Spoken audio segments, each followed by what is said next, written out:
Everything was planned. Every trick perfected. The only thing we had to do was make sure Everyone everyone was full.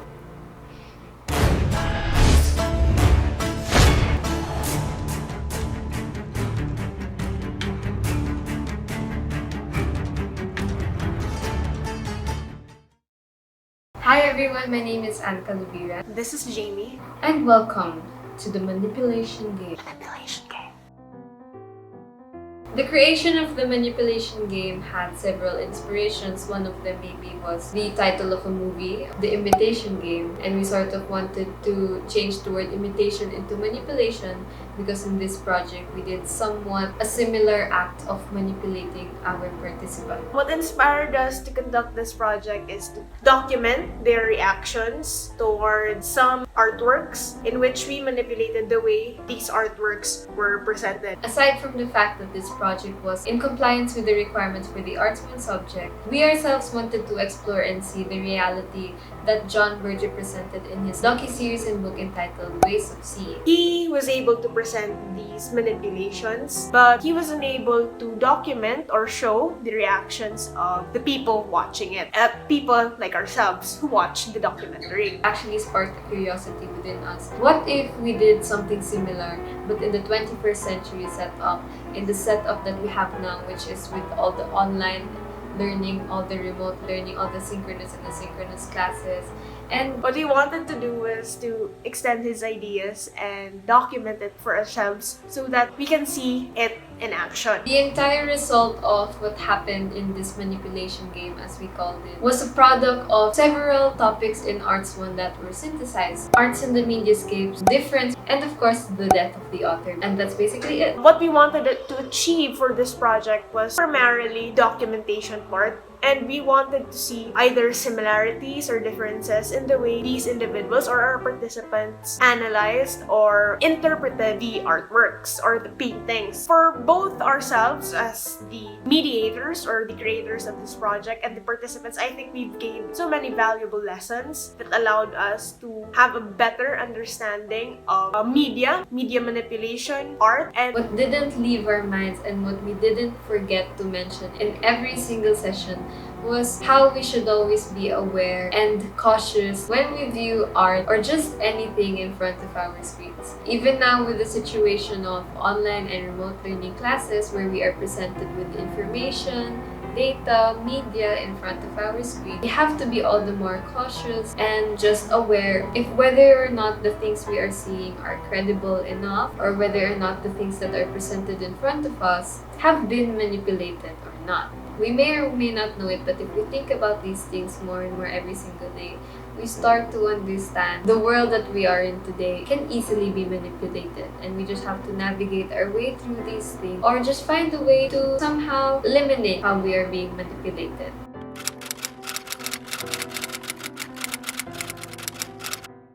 We somehow handpicked the participants in this project since the people who participated were our close friends or group of friends during our elementary and high school days. Jaimee and I made it a point that when we grouped our friends together, they should either be somehow close or within a group such that they would be less awkward around each other and they can express their ideas freely.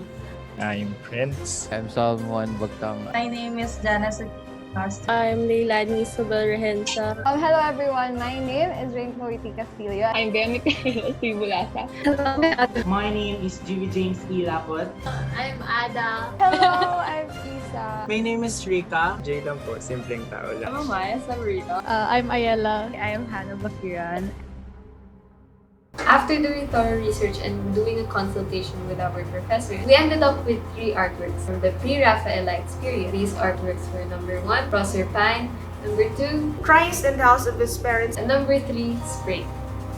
For each painting, he devised 3 manipulation techniques techniques. All these 3 techniques were used across the 3 artworks. This would be zooming in and out with music and a commercial edit wherein we splice random videos in between the showing of the actual painting. And we also did a picture within a picture where we photoshopped the artwork into a screenshot, which we usually see in our computers or cell phone screens.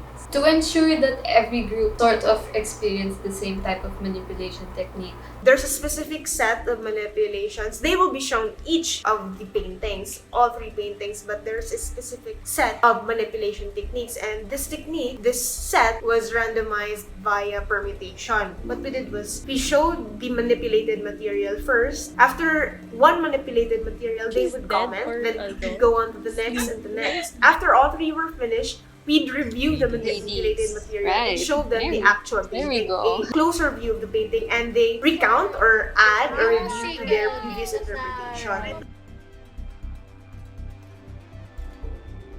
The characters here, the one to the right is actually John the Baptist. He's holding the water. He does look a bit suspicious, but that's John the Baptist.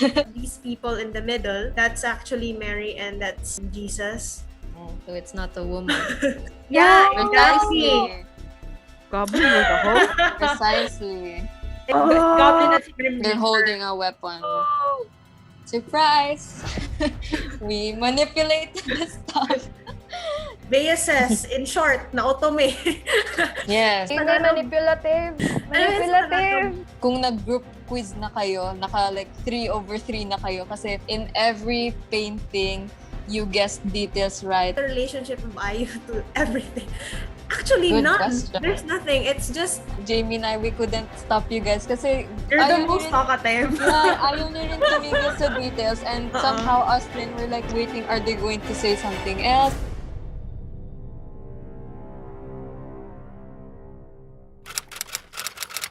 Our participants were very much active. They were very open with what they wanted to share. Although in the first few sessions, it took a while to sort of gather our thoughts as the moderators. I think we were a little confused at first about how we were actually supposed to do it.